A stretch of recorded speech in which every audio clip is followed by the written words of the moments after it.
Canadian ਸੱਟ TV ਦੇ ਨਾਲ ਤੁਸੀਂ ਜੁੜੇ ਹੋਏ ਹੋ। ਖਬਰਾਂ ਦਾ ਬੁਲੇਟਿਨ ਲੈ ਕੇ ਮੈਂ ਹਾਜ਼ਰ ਹੋ ਚੁੱਕੀ ਹਾਂ। ਆਓ ਇੱਕ ਨਜ਼ਰ ਮਾਰਦੇ ਹਾਂ ਅੱਜ ਦੀਆਂ ਖਾਸ ਖਬਰਾਂ ਤੇ। ਬਾਈਡਨ ਨੇ ਕਿਹਾ ਸੀਰੀਆ ਦੇ ਵਿੱਚ ਅਮਰੀਕੀ ਹਮਲੇ ਦਾ ਆਈਐਸ ਮੁਖੀ ਮਾਰਿਆ ਗਿਆ। ਅਮਰੀਕਾ ਨੇ ਚੀਨ ਦੇ ਰਵੱਈਏ ਦੇ ਖਿਲਾਫ ਭਾਰਤ ਪ੍ਰਤੀ ਪ੍ਰਗਟਾਈ ਇਕਜੁੱਟਤਾ। ਯੂਕਰੇਨ ਤਣਾਅ ਦੇ ਤਹਿਤ ਬਾਈਡਨ ਨੇ ਹੋਰ ਜ਼ਿਆਦਾ ਫੌਜੀ ਯੂਰਪ ਭੇਜਣ ਦਾ ਲਿਆ ਫੈਸਲਾ। ਆਟਵਾ ਦੇ ਵਿੱਚ ਜਾਰੀ ਟਰੱਕਰਸ ਦੇ ਮੁਜ਼ਾਹਰੇ ਦੇ ਨਾਲ ਨਜਿੱਠਣ ਦੇ ਲਈ ਫੌਜ ਭੇਜਣ ਦਾ ਕੋਈ ਇਰਾਦਾ ਨਹੀਂ, ਕਿਹਾ ਟਰੂਡੋ ਨੇ। ਮੁਜ਼ਾਹਰਾਕਾਰੀਆਂ ਦੇ ਨਾਲ ਸਿੱਝਣ ਦੇ ਲਈ ਆਰਸੀਐਮਪੀ ਮੁਹੱਈਆ ਕਰਵਾਏਗੀ ਵਾਧੂ ਮਦਦ। ਵੈਕਸੀਨੇਸ਼ਨ ਨਾ ਕਰਵਾਉਣ ਵਾਲੇ ਦਰਜਨਾਂ ਸੈਨਿਕਾਂ ਨੂੰ ਕੀਤਾ ਗਿਆ ਫੌਜ ਤੋਂ ਬਾਹਰ। ਅਮਿਤ ਸ਼ਾਹ ਦਾ ਅਖਿਲੇਸ਼ ਯਾਦਵ ਤੇ ਵਿਅੰਗ, ਆਖੀ ਇਹ ਗੱਲ। ਪੀਐਮ ਮੋਦੀ ਤੋਂ ਪਹਿਲਾਂ ਪੰਜਾਬ ਦੇ ਵਿੱਚ ਅੱਜ ਰਾਜਨਾਥ ਸਿੰਘ ਦਾ ਦੌਰਾ। ਬੀਜੇਪੀ ਦੇ ਲਈ ਕਰਨਗੇ ਚੋਣ ਪ੍ਰਚਾਰ। ਭਾਰਤ ਦੇ ਵਿੱਚ ਪਿਛਲੇ 24 ਘੰਟਿਆਂ ਦੇ ਵਿੱਚ ਕਰੋਨਾ ਦੇ ਨਾਲ 1172 ਮਰੀਜ਼ਾਂ ਦੀ ਹੋਈ ਮੌਤ। ਸੁਨੀਲ ਜਾਖੜ ਦੇ ਬਿਆਨ ਦੇ ਨਾਲ ਪੰਜਾਬ ਦੀ ਸਿਆਸਤ ਦੇ ਵਿੱਚ ਆਇਆ ਭੁਚਾਲ। ਗਜੇਂਦਰ ਸ਼ੇਖਾਵਤ ਨੇ ਕਹੀ ਗੱਲ। ਸੀਐਮ ਚੰਨੀ ਦੇ ਭਤੀਜੇ ਭੁਪਿੰਦਰ ਨੂੰ ਈਡੀ ਨੇ ਕੀਤਾ ਗ੍ਰਿਫਤਾਰ। ਪੰਜਾਬ ਆਉਣਗੇ ਮੋਦੀ। ਸ਼ਾਹ ਤੋਂ ਲੈ ਕੇ ਸਨੀ ਦਿਓਲ ਤੇ ਹੇਮਾ ਮਾਲਿਨੀ 30 ਸਟਾਰ ਪ੍ਰਚਾਰਕਾਂ ਦੀ ਸੂਚੀ ਹੋਵੇਗੀ ਜਾਰੀ। ਹੁਣ ਖਬਰਾਂ ਵਿਸਥਾਰ ਨਾਲ। ਅਮਰੀਕਾ ਦੇ ਰਾਸ਼ਟਰਪਤੀ ਜੋ ਬਾਈਡਨ ਨੇ ਵੀਰਵਾਰ ਨੂੰ ਕਿਹਾ ਕਿ ਸੀਰੀਆ ਦੇ ਵਿੱਚ ਦੇਰ ਰਾਤ ਅਮਰੀਕੀ ਵਿਸ਼ੇਸ਼ ਬਲਾਂ ਦੇ ਹਮਲਿਆਂ ਦੇ ਵਿੱਚ ਇਸਲਾਮਿਕ ਸਟੇਟ ਸਮੂਹ ਦਾ ਮੁਖੀ ਮਾਰਿਆ ਗਿਆ। ਹਮਲੇ ਦੇ ਵਿੱਚ ਅਬੂ ਇਬਰਾਹਿਮ ਅਲ ਹਾਸ਼ਮੀ ਅਲ ਕੁਰੈਸ਼ੀ ਨੂੰ ਨਿਸ਼ਾਨਾ ਬਣਾਇਆ ਗਿਆ, ਜਿਸ ਨੇ ਅਬੂ ਬਕਰ ਅਲ ਬਗਦਾਦੀ ਦੇ ਇਸੇ ਇਲਾਕੇ ਦੇ ਵਿੱਚ ਇੱਕ ਅਮਰੀਕੀ ਹਮਲੇ ਦੇ ਵਿੱਚ ਮਾਰੇ ਜਾਣ ਤੋਂ ਬਾਅਦ 31 ਅਕਤੂਬਰ 2019 ਨੂੰ ਆਤੰਕਵਾਦੀ ਸੰਗਠਨ ਦੀ ਵਾਗਡੋਰ ਸੰਭਾਲੀ ਸੀ। ਇਹ ਅਮਰੀਕੀ ਅਧਿਕਾਰੀ ਨੇ ਦੱਸਿਆ ਕਿ ਅਮਰੀਕੀ ਫੌਜੀਆਂ ਦੇ ਪਹੁੰਚਣ ਤੇ ਜਿਸ ਤਰ੍ਹਾਂ ਬਗਦਾਦੀ ਨੇ ਇੱਕ ਬੰਬ ਧਮਾਕਾ ਕਰ ਖੁਦ ਨੂੰ ਆਪਣੇ ਪਰਿਵਾਰ ਦੇ ਮੈਂਬਰਾਂ ਨੂੰ ਮਾਰ ਦਿੱਤਾ ਸੀ, ਉਸ ਤਰ੍ਹਾਂ ਕੁਰੈਸ਼ੀ ਦੀ ਮੌਤ ਹੋਈ ਸੀ। ਗਵਾਹਾਂ ਨੇ ਦੱਸਿਆ ਕਿ ਅਮਰੀਕੀ ਵਿਸ਼ੇਸ਼ ਬਲ ਸੀਰੀਆ ਦੇ ਵਿੱਚ ਵਿਦਰੋਹੀਆਂ ਦੇ ਕਬਜ਼ੇ ਵਾਲੇ ਇਲਾਕੇ ਦੇ ਵਿੱਚ ਉਤਰੇ ਅਤੇ ਇੱਕ ਮਕਾਨ ਤੇ ਧਾਵਾ ਬੋਲਿਆ। 2 ਘੰਟਿਆਂ ਤੱਕ ਉਹਨਾਂ ਦੀ ਬੰਦੂਕਧਾਰੀਆਂ ਦੇ ਨਾਲ ਝੜਪ ਹੋਈ। ਇਲਾਕੇ ਦੇ ਨਿਵਾਸੀਆਂ ਨੇ ਦੱਸਿਆ ਕਿ ਲਗਾਤਾਰ ਗੋਲੀਬਾਰੀ ਅਤੇ ਧਮਾਕਿਆਂ ਦੇ ਨਾਲ ਤੁਰਕੀ ਦੀ ਸਰਹੱਦ ਤੇ ਸਥਿਤ ਅਰਤਮ ਕਸਬਾ ਹਿਲ ਗਿਆ। ਪ੍ਰਾਪਤ ਸੂਚਨਾ ਦੇ ਮੁਤਾਬਕ 6 ਬੱਚੇ ਅਤੇ 4 ਮਹਿਲਾਵਾਂ ਦੇ ਸਮੇਤ 13 ਲੋਕ ਮਾਰੇ ਗਏ ਨੇ। ਬਾਈਡਨ ਨੇ ਇੱਕ ਬਿਆਨ ਦੇ ਵਿੱਚ ਇਹ ਵੀ ਕਿਹਾ ਕਿ ਉਹਨਾਂ ਨੇ ਅਮਰੀਕੀ ਲੋਕਾਂ ਅਤੇ ਆਪਣੇ ਸਹਿਯੋਗੀਆਂ ਦੀ ਸੁਰੱਖਿਆ ਕਰਨ ਅਤੇ ਵਿਸ਼ਵ ਨੂੰ ਇੱਕ ਸੁਰੱਖਿਅਤ ਸਥਾਨ ਬਣਾਉਣ ਦੇ ਲਈ ਇਸ ਹਮਲੇ ਦਾ ਹੁਕਮ ਦਿੱਤਾ ਸੀ। ਉਧਰ ਅਮਰੀਕਾ ਨੇ ਕਿਹਾ ਕਿ ਉਹ ਚੀਨ ਦੀ ਹਮਲਾਵਰ ਰਵੱਈਏ ਦੇ ਖਿਲਾਫ ਭਾਰਤ ਦੇ ਪ੍ਰਤੀ ਇਕਜੁੱਟ ਨੇ। ਅਸਲ ਦੇ ਵਿੱਚ ਦੇਸ਼ ਦੇ ਕਈ ਸੰਸਦ ਮੈਂਬਰਾਂ ਨੇ 2020 ਦੇ ਵਿੱਚ ਗਲਵਾਨ ਘਾਟੀ ਦੇ ਵਿੱਚ ਭਾਰਤੀ ਸੈਨਿਕਾਂ ਦੇ ਨਾਲ ਹਿੰਸਕ ਝੜਪ ਦੇ ਵਿੱਚ ਜ਼ਖਮੀ ਹੋਏ PALA ਦੇ ਇੱਕ ਸੈਨਿਕ ਨੂੰ ਓਲੰਪਿਕ ਮਸ਼ਾਲ ਵਾਹਕ ਬਣਾਉਣ ਦੇ ਚੀਨ ਦੇ ਫੈਸਲੇ ਦੀ ਨਿੰਦਾ ਕੀਤੀ। ਇਸ ਦੇ ਬਾਅਦ ਅਮਰੀਕਾ ਨੇ ਇਹ ਬਿਆਨ ਦਿੱਤਾ। ਵਿਦੇਸ਼ ਮੰਤਰਾਲੇ ਦੇ ਬੁਲਾਰੇ ਨੈਡ ਪ੍ਰਾਈਸ ਨੇ ਵੀਰਵਾਰ ਨੂੰ ਇੱਕ ਰੋਜ਼ਾਨਾ ਪੱਤਰਕਾਰ ਸੰਮੇਲਨ ਦੇ ਵਿੱਚ ਕਿਹਾ ਸੀ ਕਿ ਜਿੱਥੇ ਤੱਕ ਗੱਲ ਭਾਰਤ ਚੀਨ ਸਰਹੱਦ ਵਿਵਾਦ ਦੀ ਹੈ, ਅਸੀਂ ਸਿੱਧੇ ਗੱਲਬਾਤ ਅਤੇ ਵਿਵਾਦਾਂ ਦੇ ਸ਼ਾਂਤੀਪੂਰਨ ਹੱਲ ਦਾ ਸਮਰਥਨ ਕਰਨਾ ਜਾਰੀ ਰੱਖਾਂਗੇ। ਉਹਨਾਂ ਨੇ ਕਿਹਾ ਕਿ ਅਸੀਂ ਪਹਿਲਾਂ ਵੀ ਆਪਣੇ ਗੁਆਂਢੀਆਂ ਨੂੰ ਡਰਾਉਣ ਧਮਕਾਉਣ ਦੀਆਂ ਚੀਨ ਦੀਆਂ ਕੋਸ਼ਿਸ਼ਾਂ ਤੇ ਚਿੰਤਾ ਪ੍ਰਗਟ ਕੀਤੀ ਹੈ। ਜਿਵੇਂ ਕਿ ਅਸੀਂ ਹਮੇਸ਼ਾ ਕਹਿੰਦੇ ਹਾਂ, ਅਸੀਂ ਦੋਸਤਾਂ ਦੇ ਨਾਲ ਖੜੇ ਹਾਂ। ਅਸੀਂ ਹਿੰਦ ਪ੍ਰਸ਼ਾਂਤ ਦੇ ਵਿੱਚ ਆਪਣੀ ਸਾਂਝੀ ਖੁਸ਼ਹਾਲੀ ਸੁਰੱਖਿਆ ਦੇ ਲਈ ਕਦਰਾਂ ਕੀਮਤਾਂ ਨੂੰ ਅੱਗੇ ਵਧਾਉਣ ਦੇ ਲਈ ਹਿੱਸੇਦਾਰਾਂ ਅਤੇ ਸਹਿਯੋਗੀਆਂ ਦੇ ਨਾਲ ਖੜੇ ਹਾਂ।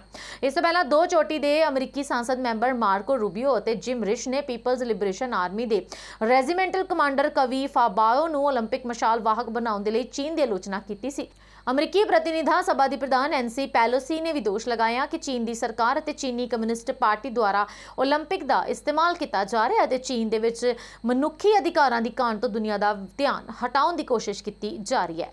ਗੌਰਤਲਬ ਹੈ ਕਿ ਸੈਨਾ ਦੇ ਰੈਜੀਮੈਂਟ ਕਮਾਂਡਰ ਕਵੀ ਫਾਬਿਓ 15 ਜੂਨ 2020 ਨੂੰ ਪੂਰਬੀ ਲਦਾਖ ਦੇ ਵਿੱਚ ਗਲਵਾਨ ਘਾਟੀ ਦੇ ਵਿੱਚ ਭਾਰਤੀ ਸੈਨਿਕਾਂ ਦੇ ਨਾਲ ਸੀਮਾ ਤੇ ਹੋਈ ਹਿੰਸਕ ਝੜਪ ਦੇ ਵਿੱਚ ਜ਼ਖਮੀ ਹੋ ਗਏ ਸਨ ਅਤੇ ਚੀਨ ਨੇ ਓਲੰਪਿਕ ਸਮਾਰੋਹ ਦੇ ਵਿੱਚ ਉਹਨਾਂ ਨੂੰ ਮਸ਼ਾਲ ਵਾਹਕ ਦੇ ਰੂਪ ਦੇ ਵਿੱਚ ਚੁਣਿਆ। ਗਲਵਾਨ ਘਾਟੀ ਸੰਘਰਸ਼ ਦੇ ਵਿੱਚ ਭਾਰਤੀ ਸੈਨਾ ਦੇ 20 ਜਵਾਨ ਸ਼ਹੀਦ ਹੋਏ ਸਨ। ਪਿਛਲੇ ਸਾਲ ਫਰਵਰੀ ਦੇ ਵਿੱਚ ਚੀਨ ਨੇ ਅਧਿਕਾਰਤ ਤੌਰ ਤੇ ਸਵੀਕਾਰ ਕੀਤਾ ਸੀ ਕਿ ਉਸਦੇ 5 ਫੌਜੀ ਅਧਿਕਾਰੀ ਅਤੇ ਜਵਾਨ ਝੜਪ ਦੇ ਵਿੱਚ ਸ਼ਹੀਦ ਹੋਏ। ਬੀਜਿੰਗ ਦੇ ਵਿੱਚ 24ਵੇਂ ਸ਼ੀਤਕਾਲ ਓਲੰਪਿਕ ਸਮਾਰੋਹ ਦੀ ਸ਼ੁਰੂਆਤ ਸ਼ੁੱਕਰਵਾਰ ਨੂੰ ਹੋਵੇਗੀ।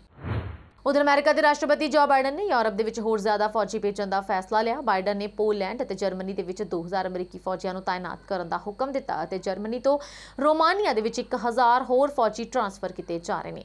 ਅਜਿਹਾ ਕਰਕੇ ਬਾਈਡਨ ਯੂਕਰੇਨ ਤੇ ਰੂਸ ਦੇ ਫੌਜੀ ਹਮਲਾ ਦੀ ਸ਼ੰਕਾ ਵਿਚਾਲੇ ਨਾਟੋ ਦੇ ਪੂਰਬੀ ਹਿੱਸੇ ਤੇ ਆਪਣੇ ਸਹਿਯੋਗੀਆਂ ਦੇ ਪ੍ਰਤੀ ਅਮਰੀਕੀ ਵਚਨਬੱਧਤਾ ਪ੍ਰਦਰਸ਼ਿਤ ਕਰਨ ਦੀ ਕੋਸ਼ਿਸ਼ ਕਰ ਰਹੇ ਨੇ। ਰੂਸ ਨੇ ਇਸ ਕਦਮ ਤੇ ਇਤਰਾਜ਼ ਪ੍ਰਗਟਾਉਂਦਿਆਂ ਹੋਇਆਂ ਇਸ ਤਾਇਨਾਤੀ ਨੂੰ ਬੇਬੁਨਿਆਦ ਅਤੇ ਵਿਨਾਸ਼ਕਾਰੀ ਦੱਸਿਆ। ਰੂਸ ਦੇ ਰਾਸ਼ਟਰਪਤੀ ਵਲਾਦੀਮੀਰ ਪੁਤਿਨ ਨੇ ਬ੍ਰਿਟੇਨ ਦੇ ਪ੍ਰਧਾਨ ਮੰਤਰੀ ਬੋਰਿਸ ਜੌਨਸਨ ਦੇ ਨਾਲ ਫੋਨ ਤੇ ਗੱਲਬਾਤ ਵੀ ਕੀਤੀ। ਹਾਲਾਂਕਿ ਦੋਨੋਂ ਦੇਸ਼ਾਂ ਦੀਆਂ ਸਰਕਾਰਾਂ ਦੇ ਵੱਲੋਂ ਜਾਰੀ ਬਿਆਨਾਂ ਤੋਂ ਮਾਲੂਮ ਹੁੰਦਾ ਹੈ ਕਿ ਮਾਮਲੇ ਨੂੰ ਲੈ ਕੇ ਕੋਈ ਸਹਿਮਤੀ ਨਹੀਂ ਬਣ ਸਕੀ। ਪੁਤਿਨ ਨੇ ਕਿਹਾ ਕਿ ਰੂਸ ਦੀ ਸੁਰੱਖਿਆ ਚਿੰਤਾਵਾਂ ਤੇ ਪੱਛਮ ਕੋਈ ਧਿਆਨ ਨਹੀਂ ਦੇ ਰਿਹਾ। ਉੱਥੇ ਹੀ ਜੌਨਸਨ ਨੇ ਯੂਕਰੇਨ ਦੀ ਸਰਹੱਦ ਤੇ ਰੂਸ ਦੀ ਦੁਸ਼ਮਣੀ ਸਰਗਰਮੀਆਂ ਬਾਰੇ ਡੂੰਘੀ ਚਿੰਤਾ ਵੀ ਪ੍ਰਗਟਾਈ ਅਤੇ ਉੱਥੇ ਹੀ ਤਾਇਨਾਤ ਰੂਸ ਦੇ 1 ਲੱਖ ਫੌਜੀਆਂ ਦਾ ਜ਼ਿਕਰ ਵੀ ਕੀਤਾ। ਬਾਈਡਨ ਪ੍ਰਸ਼ਾਸਨ ਹੁਣ ਸੰਕਟ ਦੇ ਡਿਪਲੋਮੈਟ ਹੱਲ ਲੱਭਣ ਦੀਆਂ ਕੋਸ਼ਿਸ਼ਾਂ ਨੂੰ ਘੱਟ ਕੀਤੇ ਬਿਨਾਂ ਅਮਰੀਕੀ ਵਚਨਬੱਧਤਾ ਦਰਸਾਉਣ ਦੀ ਕੋਸ਼ਿਸ਼ ਕਰ ਰਿਹਾ ਹੈ। ਬਾਈਡਨ ਪ੍ਰਸ਼ਾਸਨ ਨੇ ਹਾਲਾਂਕਿ ਨਾਟੋ ਦੇ ਪੂਰਬੀ ਹਿੱਸੇ ਦੇ ਵਿੱਚ ਬਾਲਟਿਕ ਦੇਸ਼ਾਂ ਐਸਟੋਨੀਆ, ਲਾਤਵੀਆ, ਲਿਥੂਆਨੀਆ ਵਿੱਚ ਫੌਜੀ ਨਹੀਂ ਭੇਜੇ ਹਨ। ਪੈਂਟਾਗਨ ਦੇ ਪ੍ਰੈਸ ਸਕੱਤਰ ਜੌਨ ਕਿਰਬੀ ਨੇ ਕਿਹਾ ਕਿ ਤੁਰੰਤ ਹੀ ਕੀਤੀ ਜਾਣ ਵਾਲੀ ਅਮਰੀਕੀ ਫੌਜੀ ਬਲਾਂ ਦੀ ਤਾਇਨਾਤੀ ਦਾ ਮਕਸਦ ਅਮਰੀਕਾ ਅਤੇ ਸੰਬੰਧਿਤ ਸਹਿਯੋਗੀਆਂ ਦਾ ਮਨੋਬਲ ਵਧਾਉਣਾ ਹੈ। ਇਸ ਦਰਮਿਆਨ ਰੂਸ ਦੇ ਉਪ ਵਿਦੇਸ਼ ਮੰਤਰੀ ਅਲੈਗਜ਼ੈਂਡਰ ਗਰੁਸ਼ਕੋ ਨੇ ਕਿਹਾ ਕਿ ਬੇਬੁਨਿਆਦ ਕਦਮਾਂ ਦੇ ਨਾਲ ਫੌਜੀ ਤਣਾਅ ਵਧੇਗਾ ਹੀ ਔਰ ਸਿਆਸੀ ਫੈਸਲਿਆਂ ਦੇ ਲਈ ਗੁੰਜਾਇਸ਼ ਘੱਟ ਹੋਵੇਗੀ। ਉਧਰ ਆਟਵਾ ਦੇ ਵਿੱਚ ਚੱਲ ਰਹੇ ਟਰੱਕਰਸ ਦੇ ਮੁਜ਼ਾਹਰੇ ਦੇ ਨਾਲ ਸਿੱਝਣ ਦੇ ਲਈ ਫੌਜ ਤਾਇਨਾਤ ਕਰਨ ਦੀਆਂ ਮਿਲ ਰਹੀਆਂ ਰਿਪੋਰਟਾਂ ਨੂੰ ਖਾਰਜ ਕਰਦਿਆਂ ਪ੍ਰਧਾਨ ਮੰਤਰੀ ਜਸਟਿਨ ਟਰੂਡੋ ਨੇ ਆਖਿਆ ਕਿ ਅਜਿਹਾ ਨਹੀਂ ਹੋ ਸਕਦਾ।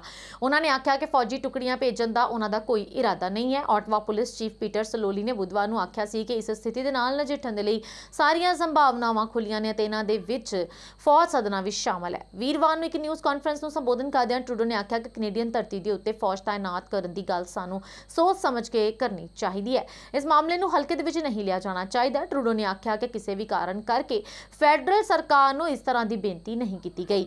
ਉਹਨਾਂ ਨੇ ਆਖਿਆ ਕਿ ਆਟਵਾ ਸਿਟੀ ਜਾਂ ਫਿਰ ਓਨਟਾਰੀਓ ਦੇ ਵੱਲੋਂ ਇਸ ਤਰ੍ਹਾਂ ਦੇ ਸਹਿਯੋਗ ਦੀ ਬੇਨਤੀ ਉੱਤੇ ਵਿਚਾਰ ਕੀਤਾ ਜਾਵੇਗਾ। ਉਹਨਾਂ ਨੇ ਆਖਿਆ ਕਿ ਲੋਕਲ ਅਧਿਕਾਰ ਖੇਤਰ ਦੇ ਵਿੱਚ ਦਖਲ ਦੇਣ ਦੇ ਲਈ ਸੰਵਿਧਾਨਕ ਨਿਯਮ ਹਨ ਅਤੇ ਇਸ ਲਈ ਸਭ ਤੋਂ ਪਹਿਲਾਂ RCMP ਤੇ ਖੁਫੀਆ ਸੇਵਾਵਾਂ ਦੇ ਰਾਹੀਂ ਮਦਦ ਮੁਹੱਈਆ ਕਰਵਾਈ ਜਾ ਰਹੀ ਹੈ। ਉਹਨਾਂ ਨੇ ਆਖਿਆ ਕਿ ਫੈਡਰਲ ਸਰਕਾਰ ਆਟਵਾ ਵਾਸੀਆਂ ਦੇ ਨਾਲ ਹੈ। ਇਹ ਪੁੱਛੇ ਜਾਣ ਉੱਤੇ ਕਿ ਕੀ ਉਹਨਾਂ ਦੀ ਸਰਕਾਰ ਮੁਜ਼ਾਹਰਾਕਾਰੀਆਂ ਦੇ ਨਾਲ ਬੈਠ ਕੇ ਗੱਲਬਾਤ ਕਰਨ ਦੇ ਬਾਰੇ ਵਿਚਾਰ ਕਰ ਰਹੀ ਹੈ ਤਾਂ ਟਰੂਡੋ ਨੇ ਆਖਿਆ ਕਿ ਲਿਬਰਲਾਂ ਨੂੰ ਮਹਾਮਾਰੀ ਦੇ ਦੌਰਾਨ ਲੋਕਾਂ ਦੀ ਹਿਫਾਜ਼ਤ ਕਰਨ ਤੇ ਸਾਇੰਸ ਦੇ ਪ੍ਰਤੀ ਵਚਨਬੱਧਤਾ ਦੇ ਆਧਾਰ ਦੇ ਉੱਤੇ ਚੁਣਿਆ ਗਿਆ ਤੇ ਅਜਿਹੇ ਲੋਕ ਜਿਹੜੇ ਇਸ ਦੇ ਨਾਲ ਸਹਿਮਤ ਨਹੀਂ ਹਨ ਅਤੇ ਕਿਸੇ ਹੋਰ ਰਾਹ ਉੱਤੇ ਤੁਰਨਾ ਚਾਹੁੰਦੇ ਨੇ ਉਹਨਾਂ ਨਾਲ ਗੱਲ ਕਰਨ ਦੀ ਕੋਈ ਤੁਕ ਨਹੀਂ ਬਣਦੀ। ਇੱਥੇ ਦੱਸਣਾ ਵੀ ਬਣਦਾ ਹੈ ਕਿ ਆਟਵਾ ਦੇ ਵਿੱਚ ਡਾਊਨਟਾਊਨ ਸਟਰੀਟਸ ਉੱਤੇ ਅਜੇ ਵੀ ਟਰੱਕ ਖੜੇ ਨੇ ਅਤੇ ਪਾਰਲੀਮੈਂਟ ਹਿੱਲ ਦੇ ਨੇੜੇ ਗੱਡੀਆਂ ਦੇ ਹਾਰਨ ਆਮ ਸੁਣੇ ਜਾ ਸਕਦੇ ਨੇ। ਉਧਰ ਟਰੱਕਰਸ ਦੇ ਕਾਫਲੇ ਦੇ ਨਾਲ ਜੁੜੇ ਮੁਜ਼ਾਹਰਾਕਾਰੀਆਂ ਦੇ ਨਾਲ ਸਿੱਝਣ ਦੇ ਲਈ ਆਟਵਾ ਸਿਟੀ ਨੂੰ ਵਾਧੂ RCMP ਅਧਿਕਾਰੀ ਮੁਹੱਈਆ ਕਰਵਾਏ ਜਾਣਗੇ। ਪਬਲਿਕ ਸੇਫਟੀ ਮੰਤਰੀ ਮਾਰਕੋ ਮੈਡੋਸਿਨੋ ਨੇ ਆਖਿਆ ਕਿ ਇਸ ਸਬੰਧ ਦੇ ਵਿੱਚ ਵੀਰਵਾਰ ਰਾਤ ਨੂੰ ਆਟਵਾ ਦੇ ਮੇਅਰ ਜਿਮ ਵਾਟਸਨ ਦੇ ਨਾਲ ਗੱਲਬਾਤ ਦੀ ਕਾਫੀ ਉਸਾਰੂ ਗੱਲਬਾਤ ਹੋਈ। ਮੇਅਰ ਦੇ ਵੱਲੋਂ ਮੈਡਿਸਨੋ ਦੇ ਟਰੱਕਰਸ ਦੇ ਨਾਲ ਸਿੱਝਣ ਦੇ ਲਈ ਵਾਧੂ ਸਰੋਤ ਮੰਗੇ ਗਏ। ਮੈਡਿਸਨੋ ਨੇ ਇੱਕ ਬਿਆਨ ਜਾਰੀ ਕਰਦਿਆਂ ਹੋਇਆ ਆਖਿਆ ਕਿ ਇਸ ਟਰੱਕਰਸ ਦੇ ਕਾਫਲੇ ਦੇ ਕਾਰਨ ਲੋਕਲ ਰੈਜ਼ੀਡੈਂਟਸ ਨੂੰ ਕਾਫੀ ਪਰੇਸ਼ਾਨੀ ਦਾ ਸਾਹਮਣਾ ਕਰਨਾ ਪੈ ਰਿਹਾ ਹੈ। ਉਹਨਾਂ ਵੱਲੋਂ ਨਫ਼ਰਤ ਭਰੇ ਨਾਅਰੇ ਲਗਾਏ ਜਾ ਰਹੇ ਨੇ, ਕਿਤੇ ਕਿਤੇ ਟਰੱਕਰਸ ਹਿੰਸਕ ਵੀ ਹੋ ਰਹੇ ਆ ਤੇ ਸਰਕਾਰੀ ਤੇ ਇਤਿਹਾਸਕ ਸੰਪਤੀ ਨੂੰ ਨੁਕਸਾਨ ਵੀ ਪਹੁੰਚਾਇਆ ਜਾ ਰਿਹਾ, ਜਿਸ ਦੇ ਕਾਰਨ ਲੋਕਲ ਰੈਜ਼ੀਡੈਂਟਸ ਨੂੰ ਕਈ ਜ਼ਰੂਰੀ ਸੇਵਾਵਾਂ ਨਹੀਂ ਮਿਲ ਪਾ ਰਹੀਆਂ। ਮੇਅਰ ਨੇ ਵੀ ਕਿਹਾ ਕਿ ਕਮਿਊਨਿਟੀ ਨੂੰ ਇਹ ਲੱਗਣਾ ਚਾਹੀਦਾ ਹੈ ਕਿ ਕਾਨੂੰਨ ਬਰਕਰਾਰ ਹੈ ਤੇ ਪੁਲਿਸ ਦੇ ਵੱਲੋਂ ਸਥਿਤੀ ਨੂੰ ਨਿਯੰਤਰਣ ਦੇ ਵਿੱਚ ਲਿਆ ਗਿਆ ਤੇ ਪਬਲਿਕ ਸੇਫਟੀ ਮੇਨਟੇਨ ਕੀਤੀ ਜਾ ਰਹੀ ਹੈ। ਇਹ ਬੇਨਤੀ ਪਹਿਲਾਂ ਤੋਂ ਹੀ ਤਾਇਨਾਤ RCMP ਸਰੋਤਾਂ ਤੋਂ ਇਲਾਵਾ ਹੋਰ ਪੁਲਿਸ ਤਾਇਨਾਤ ਕਰਨ ਦੇ ਲਈ ਕੀਤੀ ਗਈ ਸੀ। ਵਾਟਸਨ ਨੇ ਆਖਿਆ ਕਿ ਮੰਤਰੀ ਦੇ ਵੱਲੋਂ ਉਹਨਾਂ ਨੂੰ ਭਰੋਸਾ ਦਿਵਾਇਆ ਗਿਆ ਕਿ ਉਹਨਾਂ ਦੀ ਸਹਿਯੋਗ ਦੇ ਲਈ ਆਈ ਬੇਨਤੀ ਨੂੰ RCMP ਕਮਿਸ਼ਨਰ ਲੱਕੀ ਦੇ ਵੱਲੋਂ ਪਹਿਲ ਦੇ ਆਧਾਰ ਦੇ ਉੱਤੇ ਵਿਚਾਰਿਆ ਗਿਆ ਤੇ ਉਹਨਾਂ ਨੂੰ ਵਾਧੂ ਮਦਦ ਮੁਹੱਈਆ ਕਰਵਾਈ ਜਾਵੇਗੀ। ਉਧਰ ਕੈਨੇਡੀਅਨ ਆਰਮਡ ਫੋਰਸਿਸ ਦੇ ਵੱਲੋਂ ਵੈਕਸੀਨੇਸ਼ਨ ਤੋਂ ਇਨਕਾਰ ਕਰਨ ਵਾਲੇ ਆਪਣੇ ਦਰਜਨਾਂ ਸੈਨਿਕਾਂ ਨੂੰ ਬਾਹਰ ਕਰ ਦਿੱਤਾ ਗਿਆ, ਜਦਕਿ ਸੈਂਕੜੇ ਹੋਰਨਾਂ ਦੇ ਖਿਲਾਫ ਕਾਰਵਾਈ ਦਾ ਸਿਲਸਿਲਾ ਸ਼ੁਰੂ ਕਰ ਦਿੱਤਾ ਗਿਆ। ਇਹ ਕਦਮ ਉਦੋਂ ਚੁੱਕਿਆ ਗਿਆ ਜਦੋਂ chief of defence staff general vein air ਨੇ ਸਾਰੇ ਸੈਨਿਕਾਂ ਨੂੰ ਅਕਤੂਬਰ ਦੇ ਮੱਧ ਤੱਕ COVID-19 ਸੰਬੰਧੀ ਪੂਰੀ ਤਰ੍ਹਾਂ ਵੈਕਸੀਨੇਸ਼ਨ ਕਰਵਾਉਣ ਦੇ ਹੁਕਮ ਸੁਣਾਏ ਸਨ। ਪਰ ਫਿਰ ਡੈਡਲਾਈਨ ਦਸੰਬਰ ਦੇ ਮੱਧ ਕੀਤੇ ਜਾਣ ਦੇ ਬਾਵਜੂਦ ਕਈ ਸੈਨਿਕਾਂ ਨੇ ਵੈਕਸੀਨੇਸ਼ਨ ਨਹੀਂ ਕਰਵਾਈ। ਹਾਲਾਂਕਿ ਬਹੁਤੇ ਸਰਵਿਸ ਮੈਂਬਰਾਂ ਦੇ ਵੱਲੋਂ ਇਹਨਾਂ ਹੁਕਮਾਂ ਦੀ ਪਾਲਣਾ ਕੀਤੀ ਗਈ ਹੈ। ਡਿਫੈਂਸ ਡਿਪਾਰਟਮੈਂਟ ਦੇ ਵੱਲੋਂ ਦਿੱਤੀ ਗਈ ਜਾਣਕਾਰੀ ਦੇ ਅਨੁਸਾਰ 98% ਕੈਨੇਡੀਅਨ ਸੈਨਿਕਾਂ ਦੇ ਵੱਲੋਂ ਵੈਕਸੀਨੇਸ਼ਨ ਕਰਵਾ ਲਈ ਗਈ ਹੈ, ਪਰ ਅਜੇ ਵੀ ਸੈਂਕੜੇ ਅਜਿਹੇ ਸੈਨਿਕ ਨੇ ਜਿਨ੍ਹਾਂ ਨੇ ਵੈਕਸੀਨੇਸ਼ਨ ਨਹੀਂ ਕਰਵਾਈ। ਹੁਣ ਅਜਿਹੇ ਸੈਨਿਕਾਂ ਨੂੰ ਹੀ ਫੌਜ ਤੋਂ ਬਾਹਰ ਕੀਤਾ ਜਾ ਰਿਹਾ। ਰੱਖਿਆ ਮੰਤਰਾਲੇ ਦੇ ਬੁਲਾਰੇ ਡੇਨੀਅਲ ਲੀ ਬੋਥੀਲੀਅਰ ਨੇ ਇੱਕ ਈਮੇਲ ਦੇ ਰਾਹੀਂ ਦੱਸਿਆ ਕਿ ਕੈਨੇਡੀਅਨ ਆਰਮਡ ਫੋਰਸਿਸ ਦੇ 58 ਫੁੱਲ ਟਾਈਮ ਮੈਂਬਰਾਂ ਨੂੰ ਵੈਕਸੀਨੇਸ਼ਨ ਕਰਵਾਉਣ ਤੋਂ ਇਨਕਾਰ ਕਰਨ ਦੇ ਉੱਤੇ ਫੌਜ ਤੋਂ ਬਾਹਰ ਕਰ ਦਿੱਤਾ ਗਿਆ। 246 ਹੋਰਨਾਂ ਸੈਨਿਕਾਂ ਨੂੰ ਇਸ ਸੰਬੰਧ ਦੇ ਵਿੱਚ ਨੋਟਿਸ ਜਾਰੀ ਕਰ ਦਿੱਤਾ ਗਿਆ, ਜਿਸ ਤੋਂ ਭਾਵ ਉਹਨਾਂ ਦੀਆਂ ਸੇਵਾਵਾਂ ਖਤਮ ਕਰਨ ਦੀ ਪ੍ਰਕਿਰਿਆ ਵੀ ਆਰੰਭੀ ਜਾ ਚੁੱਕੀ ਹੈ। ਬੋਥਲੀਅਰ ਨੇ ਆਖਿਆ ਕਿ ਅਜੇ ਵੀ ਇਹ ਸੰਭਾਵਨਾ ਹੈ ਕਿ ਇਹਨਾਂ ਦੇ ਵਿੱਚੋਂ ਕੁਝ ਆਪਣਾ ਮਨ ਬਦਲ ਕੇ ਵੈਕਸੀਨੇਸ਼ਨ ਕਰਵਾਉਣ ਦੇ ਲਈ ਹਾਂ ਬੋਲ ਦੇਣਗੇ। ਉਹਨਾਂ ਨੇ ਵੀ ਦੱਸਿਆ ਕਿ 66 ਸੈਨਿਕ ਆਪਣੀ ਮਰਜ਼ੀ ਨਾਲ ਫੌਜ ਛੱਡ ਕੇ ਚਲੇ ਗਏ। ਉਧਰ यूपी ਵਿਧਾਨ ਸਭਾ ਚੋਣਾਂ ਦੇ ਚੱਲਦਿਆਂ ਭਾਜਪਾ ਦੇ ਵੱਡੇ ਮਹਾਰਥੀਆਂ ਨੇ यूपी ਦੇ ਵਿੱਚ ਡੇਰਾ ਲਗਾਇਆ ਹੋਇਆ। ਇਸੇ ਕੜੀ ਦੇ ਵਿੱਚ ਕੇਂਦਰੀ ਗ੍ਰਹਿ ਮੰਤਰੀ ਅਮਿਤ ਸ਼ਾਹ ਜ਼ੋਰਾ ਸ਼ੋਰਾਂ ਦੇ ਨਾਲ ਚੋਣ ਪ੍ਰਚਾਰ ਕਰ ਰਹੇ ਨੇ। ਇਸੇ ਕੜੀ ਦੇ ਵਿੱਚ ਅੱਜ ਬੁਲੰਦ ਸ਼ਹਿਰ ਪੁੱਜੇ ਸ਼ਾਹ ਨੇ ਅਨੂਪ ਸ਼ਹਿਰ ਵਿਧਾਨ ਸਭਾ ਸੀਟ ਦੇ ਉਮੀਦਵਾਰ ਸੰਜੇ ਸ਼ਰਮਾ ਨੂੰ ਜਿਤਾਉਣ ਦੇ ਲਈ ਜਨਤਾ ਨੂੰ ਅਪੀਲ ਕੀਤੀ। ਅਮਿਤ ਸ਼ਾਹ ਨੇ ਸਪਾ ਪ੍ਰਧਾਨ ਅਖਿਲੇਸ਼ ਯਾਦਵ ਨੂੰ ਇੱਕ ਰੈਲੀ ਨੂੰ ਸੰਬੋਧਨ ਕਰਦਿਆਂ ਹੋਇਆਂ ਕਿਹਾ ਕਿ ਮਾਫੀਆ 3 ਜਗ੍ਹਾ ਹੈ, ਜਾਂ ਤਾਂ ਉੱਤਰ ਪ੍ਰਦੇਸ਼ ਦੇ ਬਾਹਰ ਹੈ ਤੇ ਜਾਂ ਜੇਲ੍ਹ ਦੇ ਵਿੱਚ ਹੈ, ਜਾਂ ਤਾਂ ਅਖਿਲੇਸ਼ ਦੀ ਸੂਚੀ ਦੇ ਵਿੱਚ ਉਮੀਦਵਾਰ ਬਣੇ ਹੋਏ ਨੇ। ਹੋਰ ਕਿਤੇ ਮਾਫੀਆ ਨਹੀਂ ਹੈ। ਸ਼ਾਹ ਨੇ ਕਿਹਾ ਕਿ ਭਾਜਪਾ ਦੇ ਰਾਜ ਦੇ ਵਿੱਚ यूपी ਤੋਂ ਮਾਫੀਆ ਦਾ ਪਲਾਇਨ ਹੋ ਗਿਆ। ਮਾਫੀਆ ਨੂੰ ਉਲਟਾ ਕਰਕੇ ਸਿੱਧਾ ਕਰਨ ਦਾ ਕੰਮ ਮੁੱਖ ਮੰਤਰੀ ਯੋਗੀ ਆਦਿੱਤਿਆਨਾਥ ਨੇ ਕੀਤਾ ਹੈ। ਪੂਰੇ ਸੂਬੇ ਦੇ ਵਿੱਚ 2000 ਕਰੋੜ ਤੋਂ ਜ਼ਿਆਦਾ ਮੁੱਲ ਦੀ ਸਰਕਾਰੀ ਜ਼ਮੀਨ ਤੇ ਮਾਫੀਆ ਕਬਜ਼ਾ ਕਰਕੇ ਬੈਠੇ ਹੋਏ ਨੇ। ਇਸੇ ਦੌਰਾਨ ਸ਼ਾਹ ਨੇ ਕਿਹਾ ਕਿ ਮੈਂ ਬਸਪਾ ਪ੍ਰਧਾਨ ਮਾਇਆਵਤੀ ਅਤੇ ਅਖਿਲੇਸ਼ ਤੋਂ ਪੁੱਛਣਾ ਚਾਹੁੰਦਾ ਕਿ ਤੁਹਾਡੀ ਮਿਲੀ ਭਗਤ ਸੀ ਜਾਂ ਨਹੀਂ ਸੀ। ਅਤੀਕ ਅਹਿਮਦ ਨੂੰ ਕੌਣ ਸਿਰ ਤੇ ਚੜਾ ਕੇ ਬੈਠਾ ਸੀ? ਇਹ ਇਮਰਾਨ ਨੂੰ ਕੌਣ ਸਿਰ ਤੇ ਚੜਾ ਕੇ ਬੈਠਾ ਸੀ? ਆਜ਼ਮ ਖਾਨ ਨੂੰ ਕਿਸਨੇ ਆਪਣੀ ਗੋਦੀ ਦੇ ਵਿੱਚ ਬਿਠਾਇਆ ਸੀ? ਅਜੇ 3 ਤੇ 3 ਕਿੱਥੇ ਨੇ? ਜੇਲ੍ਹ ਦੇ ਵਿੱਚ ਹਨ। ਅਮਿਤ ਸ਼ਾਹ ਨੇ ਕਿਹਾ ਕਿ ਪਰਸੋਂ ਮੈਂ ਉਹਨਾਂ ਦਾ ਭਾਸ਼ਣ ਸੁਣ ਰਿਹਾ ਸੀ, ਉਹ ਜਨਤਾ ਦੇ ਵਿੱਚ ਤਾਂ ਜਾਂਦੇ ਹੀ ਨਹੀਂ, ਪ੍ਰੈਸ ਕਾਨਫਰੰਸ ਕਰਦੇ ਨੇ ਅਤੇ ਸਾਡੇ ਜਯੰਤ ਜੀ ਨੂੰ ਕੋਲ ਬਿਠਾਇਆ। ਉਹਨਾਂ ਨੇ ਕਿਹਾ ਕਿ ਜਯੰਤ ਚੌਧਰੀ ਦੇ ਮਨ ਦੇ ਵਿੱਚ ਹੀ ਸਰਕਾਰ ਬਣੇਗੀ ਤਾਂ ਅਖਿਲੇਸ਼ ਉਹਨਾਂ ਦੀ ਸੁਣਨਗੇ, ਪਰ ਜਯੰਤ ਬਾਬੂ ਕਿਸ ਗਲਤਫਹਿਮੀ ਦੇ ਵਿੱਚੋਂ। ਉਹਨਾਂ ਅਖਿਲੇਸ਼ ਤੇ ਵਿਅੰਗ ਕੱਸਦਿਆਂ ਹੋਇਆ ਕਿਹਾ ਕਿ ਜੋ ਆਪਣੇ ਪਿਤਾ ਜੀ ਚਾਚਾ ਜੀ ਦੀ ਨਹੀਂ ਸੁਣਦੇ ਉਹ ਤੁਹਾਡੀ ਕੀ ਸੁਣਨਗੇ। ਸ਼ਾਹ ਨੇ ਕਿਹਾ ਕਿ ਵੈਸੇ ਤਾਂ ਉਹਨਾਂ ਦੀ ਸਰਕਾਰ ਬਣਨੀ ਹੀ ਨਹੀਂ ਹੈ, ਜੇਕਰ ਗਲਤੀ ਨਾਲ ਬਣ ਵੀ ਗਈ ਤਾਂ ਜਯੰਤ ਚਲੇ ਜਾਣਗੇ ਅਤੇ ਆਜ਼ਮ ਖਾਨ ਜੇਲ੍ਹ ਤੋਂ ਨਿਕਲ ਕੇ ਉਹਨਾਂ ਦੀ ਜਗ੍ਹਾ ਤੇ ਬੈਠ ਜਾਣਗੇ। ਉਧਰ ਦੇਸ਼ ਦੇ ਰੱਖਿਆ ਮੰਤਰੀ ਰਾਜਨਾਥ ਸਿੰਘ ਸ਼ੁੱਕਰਵਾਰ ਨੂੰ ਪੰਜਾਬ ਦੇ 3 ਸਰਹੱਦੀ ਜ਼ਿਲ੍ਹਿਆਂ ਦਾ ਦੌਰਾ ਕਰਨਗੇ। ਉੱਥੇ ਭਾਜਪਾ ਵਰਕਰਾਂ ਦੇ ਵਿੱਚ ਜੋਸ਼ ਵੀ ਭਰਨਗੇ। ਰੱਖਿਆ ਮੰਤਰੀ ਰਾਜਨਾਥ ਸਿੰਘ ਪਠਾਨਕੋਟ ਤੋਂ ਇਲਾਵਾ ਗੁਰਦਾਸਪੁਰ ਅਤੇ ਹੁਸ਼ਿਆਰਪੁਰ ਦੇ ਵਿੱਚ ਵੀ ਭਾਜਪਾ ਉਮੀਦਵਾਰਾਂ ਨੂੰ ਉਤਸ਼ਾਹਿਤ ਕਰਨਗੇ। ਪ੍ਰਾਪਤ ਜਾਣਕਾਰੀ ਦੇ ਅਨੁਸਾਰ ਰੱਖਿਆ ਮੰਤਰੀ ਸਭ ਤੋਂ ਪਹਿਲਾਂ ਸਵੇਰੇ 11:20 ਤੇ ਪਠਾਨਕੋਟ ਦੇ ਸਿਵਲ ਹਵਾਈ ਅੱਡੇ ਤੇ ਪੁੱਜੇ। ਇਸ ਤੋਂ ਬਾਅਦ ਉਹ ਹੈਲੀਕਾਪਟਰ ਦੇ ਰਾਹੀਂ ਹੁਸ਼ਿਆਰਪੁਰ ਤੋਂ ਤਲਵਾੜਾ ਦੇ ਵਿੱਚ ਜਨ ਸਭਾ ਨੂੰ ਸੰਬੋਧਨ ਕੀਤਾ। ਦੁਪਹਿਰ 1:30 ਵਜੇ ਰੱਖਿਆ ਮੰਤਰੀ ਪਠਾਨਕੋਟ ਦੇ ਸਿਵਲ ਹਵਾਈ ਅੱਡੇ ਤੇ ਸੜਕੀ ਰਸਤੇ ਸੁਜਾਨਪੁਰ ਦੇ GS ਗਾਰਡਨ ਵਿਖੇ ਪਹੁੰਚੇ ਅਤੇ ਸੁਜਾਨਪੁਰ ਪਠਾਨਕੋਟ ਭੋਆ ਤਿੰਨੋਂ ਵਿਧਾਨ ਸਭਾ ਦੇ ਵਿੱਚ ਭਾਜਪਾ ਉਮੀਦਵਾਰਾਂ ਦੇ ਹੱਕ ਦੇ ਵਿੱਚ ਵੋਟਾਂ ਮੰਗੀਆਂ ਅਤੇ ਵਰਕਰਾਂ ਦੇ ਵਿੱਚ ਜੋਸ਼ ਭਰਿਆ। ਇਸ ਤੋਂ ਬਾਅਦ ਰੱਖਿਆ ਮੰਤਰੀ ਸਿਵਲ 에ਅਰਪੋਰਟ ਪਠਾਨਕੋਟ ਤੋਂ ਹੈਲੀਕਾਪਟਰ ਰਾਹੀਂ ਗੁਰਦਾਸਪੁਰ ਦੇ ਲਈ ਰਵਾਨਾ ਹੋਏ। ਉਹ ਸ਼ਾਮ 5 ਵਜੇ ਪਠਾਨਕੋਟ ਸਿਵਲ ਹਵਾਈ ਅੱਡੇ ਤੋਂ ਦਿੱਲੀ ਪਰਤੇ। ਭਾਜਪਾ ਨੇ ਸਟਾਰ ਪ੍ਰਚਾਰਕਾਂ ਦੀ ਸੂਚੀ ਜਾਰੀ ਕਰ ਦਿੱਤੀ ਹੈ। ਇਸ ਸੂਚੀ ਦੇ ਵਿੱਚ ਪ੍ਰਧਾਨ ਮੰਤਰੀ ਨਰਿੰਦਰ ਮੋਦੀ, ਸੰਸਦ ਮੈਂਬਰ ਹੇਮਾ ਮਾਲਿਨੀ ਅਤੇ ਸਨੀ ਦਿਓਲ ਸਮੇਤ 3 ਨੇਤਾਵਾਂ ਦੇ ਨਾਮ ਸ਼ਾਮਲ ਨੇ। ਪ੍ਰਧਾਨ ਮੰਤਰੀ ਨਰਿੰਦਰ ਮੋਦੀ, ਕੇਂਦਰੀ ਗ੍ਰਹਿ ਮੰਤਰੀ ਅਮਿਤ ਸ਼ਾਹ, ਰੱਖਿਆ ਮੰਤਰੀ ਰਾਜਨਾਥ ਸਿੰਘ, ਰਾਸ਼ਟਰੀ ਪ੍ਰਧਾਨ JP ਨੱਡਾ ਸਮੇਤ ਕੇਂਦਰੀ ਮੰਤਰੀ ਅਤੇ ਪੰਜਾਬ ਦੇ ਚੋਣ ਸਹਿ ਇੰਚਾਰਜ ਮੀਨਾਕਸ਼ੀ ਲੇਖੀ, ਹਰਦੀਪ ਪੁਰੀ, ਅਨੁਰਾਗ ਠਾਕੁਰ, ਨਿਤਿਨ ਗਡਕਰੀ, ਪਿਊਸ਼ ਗੋਇਲ, ਗਜਿੰਦਰ ਸਿੰਘ ਸ਼ੇਖਾਵਤ, ਸ਼੍ਰੀਮਤੀ ਇਰਾਨੀ ਪੰਜਾਬ ਦੇ ਵਿੱਚ ਪਾਰਟੀ ਦਾ ਪ੍ਰਚਾਰ ਕਰਨਗੇ। ਇਹਨਾਂ ਚਿਹਰਿਆਂ ਤੋਂ ਇਲਾਵਾ ਸੰਸਦ ਮੈਂਬਰ ਅਤੇ ਅਦਾਕਾਰਾ ਹੇਮਾ ਮਾਲਿਨੀ ਅਤੇ ਗੁਰਦਾਸਪੁਰ ਤੋਂ ਸੰਸਦ ਮੈਂਬਰ ਸਨੀ ਦਿਓਲ ਵੀ ਪੰਜਾਬ ਦੇ ਵਿੱਚ ਪਾਰਟੀ ਦਾ ਪ੍ਰਚਾਰ ਕਰਦੇ ਨਜ਼ਰ ਆਉਣਗੇ। ਕਿਸਾਨ ਅੰਦੋਲਨ ਦੇ ਦੌਰਾਨ ਕਿਸਾਨ ਜਥੇਬੰਦੀਆਂ ਦੇ ਖਿਲਾਫ ਖੇਤੀ ਕਾਨੂੰਨਾਂ ਦੇ ਹੱਕ ਦੇ ਵਿੱਚ ਖੁੱਲ੍ਹ ਕੇ ਬੋਲਣ ਵਾਲੇ ਪੰਜਾਬ ਦੇ ਭਾਜਪਾ ਆਗੂ ਹਰਜੀਤ ਗਰੇਵਾਲ ਦਾ ਨਾਂ ਵੀ ਸੂਚੀ ਦੇ ਵਿੱਚ ਸ਼ਾਮਲ ਹੈ। ਉਧਰ ਭਾਰਤ ਦੇ ਵਿੱਚ ਪਿਛਲੇ 24 ਘੰਟਿਆਂ ਦੇ ਵਿੱਚ ਕੋਰੋਨਾ ਦੇ 1,49,349 ਨਵੇਂ ਮਰੀਜ਼ ਸਾਹਮਣੇ ਆਏ। ਇਸ ਦੇ ਨਾਲ ਹੀ ਦੇਸ਼ ਦੇ ਵਿੱਚ ਕੋਰੋਨਾ ਰੋਗੀਆਂ ਦੀ ਗਿਣਤੀ 14,35,569 ਹੋ ਗਈ ਹੈ। ਇਹ ਸੰਕਰਮਣ ਦੇ ਮਾਮਲਿਆਂ ਦਾ 3.42% ਹੈ। ਰੋਜ਼ਾਨਾ ਸੰਕਰਮਣ ਦਰ 9.27% ਹੋ ਗਈ ਹੈ। ਕੇਂਦਰੀ ਸਿਹਤ ਅਤੇ ਪਰਿਵਾਰ ਕਲਿਆਣ ਮੰਤਰਾਲੇ ਨੇ ਦੱਸਿਆ ਕਿ ਇਸ ਮਿਆਦ ਦੇ ਵਿੱਚ 2,46,674 ਲੋਕ ਕੋਰੋਨਾ ਤੋਂ ਠੀਕ ਹੋ ਗਏ ਨੇ। ਹੁਣ ਤੱਕ ਕੁੱਲ 4,01,07,414 ਲੋਕ ਕੋਰੋਨਾ ਤੋਂ ਠੀਕ ਹੋਏ ਨੇ। ਦੇਸ਼ ਦੇ ਵਿੱਚ ਇਲਾਜ ਦੇ ਅਧੀਨ ਮਰੀਜ਼ਾਂ ਦੀ ਗਿਣਤੀ 14,35,569 ਹੋ ਗਈ ਹੈ। ਉੱਥੇ ਪਿਛਲੇ 24 ਘੰਟਿਆਂ ਦੀ ਜੇਕਰ ਗੱਲ ਕਰੀਏ ਤਾਂ ਦੇਸ਼ ਦੇ ਵਿੱਚ 55 ਲੱਖ ਤੋਂ ਵੀ ਵੱਧ ਕੋਰੋਨਾ ਟੀਕੇ ਲਗਾਏ ਗਏ ਨੇ। ਇਸ ਦੇ ਨਾਲ ਹੀ ਕੁੱਲ ਟੀਕਾਕਰਨ 168.47 ਕਰੋੜ ਤੋਂ ਵੱਧ ਹੈ। ਮੰਤਰਾਲੇ ਨੇ ਦੱਸਿਆ ਕਿ ਪਿਛਲੇ 24 ਘੰਟਿਆਂ 'ਚ ਦੇਸ਼ ਦੇ ਵਿੱਚ 55,58,760 ਕੋਰੋਨਾ ਟੀਕੇ ਲਗਾਏ ਗਏ। ਇਸ ਦੇ ਨਾਲ ਹੀ ਅੱਜ ਸਵੇਰੇ 7 ਵਜੇ ਤੱਕ 168,47,16,168 ਕੋਰੋਨਾ ਟੀਕੇ ਲਗਾਏ ਜਾ ਚੁੱਕੇ ਨੇ। ਉਧਰ ਪੰਜਾਬ ਦੇ ਵਿੱਚ ਇਸ ਸਮੇਂ ਜਿੱਥੇ ਚੋਣਾਂ ਦਾ ਮਾਹੌਲ ਪੱਕਿਆ ਹੋਇਆ, ਉੱਥੇ ਪੰਜਾਬ ਕਾਂਗਰਸ ਦੇ ਸਾਬਕਾ ਪ੍ਰਧਾਨ ਅਤੇ ਕਦਾਵਰ ਨੇਤਾ ਸੁਨੀਲ ਜਾਖੜ ਦੇ ਬਿਆਨ ਨੇ ਪੰਜਾਬ ਦੀ ਰਾਜਨੀਤੀ ਦੇ ਵਿੱਚ ਭੁਚਾਲ ਲਿਆਤਾ। ਇਸ ਬਿਆਨ ਦੇ ਨਾਲ ਕਾਂਗਰਸ ਲੀਡਰਸ਼ਿਪ ਸਵਾਲਾਂ ਨਾਲ ਘਿਰ ਗਈ ਹੈ। ਵਿਰੋਧੀ ਪਾਰਟੀਆਂ ਨੇ ਕਾਂਗਰਸ ਦੀ ਧਰਮ ਨਿਰਪੱਖਤਾ ਤੇ ਤਾਬੜਤੋੜ ਹਮਲੇ ਕੀਤੇ ਨੇ। ਇਸ ਸਾਰੇ ਮਸਲੇ ਤੇ ਕਾਂਗਰਸ ਦਾ ਚੋਣ ਨੁਕਸਾਨ ਹੋਣਾ ਤੈਅ ਮੰਨਿਆ ਜਾ ਰਿਹਾ ਹੈ। ਇਹ ਵੀ ਅਜੇ ਰਹੱਸ ਬਣਿਆ ਹੋਇਆ ਹੈ ਕਿ ਦਿੱਗਜ ਕਾਂਗਰਸੀ ਪਰਿਵਾਰ ਦੇ ਨਾਲ ਜੁੜੇ ਸੁਲਝੇ ਹੋਏ ਨੇਤਾ ਸੁਨੀਲ ਜਾਖੜ ਨੇ ਹਿੰਦੂ ਹੋਣ ਦੇ ਕਾਰਨ ਮੁੱਖ ਮੰਤਰੀ ਨਾ ਬਣਾਏ ਜਾਣ ਦਾ ਬਿਆਨ ਚੋਣ ਮੈਦਾਨ ਦੌਰਾਨ ਕਿਉਂ ਦਿੱਤਾ। ਪਰ ਇਸ ਇੱਕ ਬਿਆਨ ਦੇ ਕਾਰਨ ਵਿਰੋਧੀ ਪਾਰਟੀਆਂ ਨੂੰ ਸੱਤਾ ਧਿਰ ਕਾਂਗਰਸ ਨੂੰ ਘੇਰਨ ਦਾ ਇੱਕ ਹੋਰ ਵੱਡਾ ਮੁੱਦਾ ਮਿਲ ਗਿਆ ਅਤੇ ਉਹਨਾਂ ਨੇ ਇਸ ਮੌਕੇ ਨੂੰ ਕੈਸ਼ ਕਰਨਾ ਵੀ ਸ਼ੁਰੂ ਕਰ ਦਿੱਤਾ। ਪੰਜਾਬ ਦੇ ਵਿੱਚ ਭਾਜਪਾ ਦੀ ਚੋਣ ਰਣਨੀਤੀ ਦੀ ਕਮਾਨ ਸੰਭਾਲ ਰਹੇ ਕੇਂਦਰੀ ਜਲ ਸ਼ਕਤੀ ਮੰਤਰੀ ਰਜਿੰਦਰ ਸਿੰਘ ਸ਼ੇਖਾਵਤ ਨੇ ਕਾਂਗਰਸ ਲੀਡਰਸ਼ਿਪ ਤੇ ਤਿੱਖਾ ਹਮਲਾ ਬੋਲਿਆ। ਉਹਨਾਂ ਨੇ ਕਿਹਾ ਕਿ ਕਾਂਗਰਸ ਦੀ ਚੋਣਵੇਂ ਧਰਮ ਨਿਰਪੱਖਤਾ ਦੀ ਸਪਸ਼ਟ ਉਦਾਹਰਨ ਸੁਨੀਲ ਜਾਖੜ ਦਾ ਬਿਆਨ ਹੈ।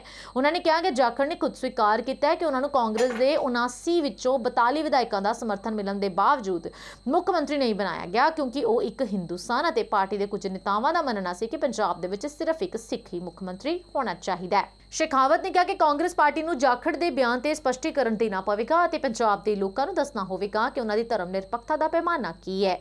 ਸ਼ੇਖਾਵਤ ਨੇ ਕਾਂਗਰਸ ਲੀਡਰਸ਼ਿਪ ਨੂੰ ਸਵਾਲ ਕਰਦਿਆਂ ਹੋਇਆਂ ਕਿਹਾ ਕਿ ਪੰਜਾਬ ਦੇ ਵਿੱਚ ਮੁੱਖ ਮੰਤਰੀ ਬਣਨ ਦੇ ਲਈ ਇਹ ਸ਼ਰਤ ਹੈ कि हिंदू नहीं होना चाहिए। उन्होंने कहा कि सिर्फ धर्म के आधार पर ही किसी के मुख्य मंत्री अहुदे के दरवाजे कांग्रेस वालों क्यों बंद कर दिए गए। शेखावत ने कांग्रेस से एक होर हमला करदे होया कहा कि सब तो ज्यादा विधायकों का समर्थन प्राप्त नेता नूं मुख्य मंत्री ना बना के कांग्रेस हाईकमान ने घट तो घट विधायकों के समर्थन वाले नेता नूं मुख्य मंत्री इस दे लई बनाया क्योंकि उन्हां नूं असल विच कठपुतली मुख्य मंत्री चाहिदा सी। उधर आम आदमी पार्टी ने भी कांग्रेस नूं इस मुद्दे ते निशाने ते लिया। चड्डा ने कहा कि कांग्रेस हमेशा तो समाज नूं जाति धर्म के आधार ते वंडण दी राजनीति करती आई है। पंजाब दी राजनीति नूं भी धार्मिक रंग दे के लोकां नूं जाति धर्म के आधार ते वंडण दी साजिश रच रहे ने। इस दी सब तो वड्डी उदाहरण कांग्रेस के सीनियर नेता सुनील जाखड़ ने। सिर्फ हिंदू होने के कारण कांग्रेस ने 42 विधायकों के समर्थन वाले जाखड़ नूं पंजाब का मुख्य मंत्री नहीं बनाया, जबकि सिर्फ 2 विधायकों के समर्थन वाले चरणजीत सिंह चन्नी नूं कांग्रेस लीडरशिप ने जाति धर्म के आधार पर पंजाब नूं वंडण दे लई मुख्य मंत्री बनाया। उधर ईडी के वलों देर रात 12:30 बजे लगभग मुख्यमंत्री चरणजीत सिंह चन्नी के भतीजे भुपिंदर सिंह हनी नूं गिरफ्तार कर लिया गया। जलंधर सिविल हस्पताल के AMO डॉक्टर रोहित शर्मा ने दस्सिया कि देर रात हस्पताल दे विच ईडी ने भुपिंदर का मैडिकल भी करवाया। बीते दिनी नाजायज़ माइनिंग के दोष दे लुधियाना मोहाली ते हरियाणा के पंचकूला दे स्थित कंपलैक्सां दे विच रेड की गई। इस दौरान भुपिंदर हनी के घरों 10 करोड़ रुपए की नकदी भी बरामद की गई है। हालांकि इस संबंधी ईडी के किसी भी अधिकारी की पुष्टि नहीं की गई। इस मामले दे विच रेड तो बाद जदों जांच शुरू की भुपिंदर सिंह हनी नूं अज जलंधर स्थित ईडी दफ्तर दे विच बुलाया गया सी, जिथे शाम 6 बजे के लगभग वो पेश हुए। विभागी सूत्रां दी मन्निए तां ईडी ने उन्हां दे कोलों 5-6 घंटे की लंबी पुछगिछ तो बाद रात 12:30 बजे के लगभग उन्हां नूं गिरफ्तार कर लिया।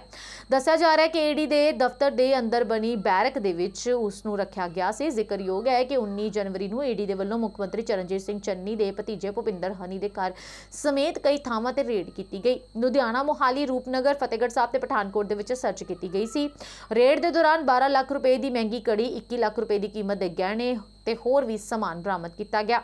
इस मामले दे विच भुपिंदर हनी के partner Kudratdeep Singh, share holder Kanwar Mahip Singh ते मनप्रीत सिंह, सुनील कुमार जोशी, जगबीर इंदर सिंह समेत रणदीप सिंह ओवरसीज कंपनी के मालक के घर भी सर्च की गई। इन्हां दे विचों कई लोगों के कोलों फिलहाल ईडी ने अजे पुछगिछ करनी है। इस दे नाल ही खबरां दे इस बुलेटिन दे विच अज फिलहाल इन्ना ही। अपनी दोस्त शीतल नूं दिओ इजाजत ते तुसीं जुड़े रहो कनेडियन साथ दे नाल।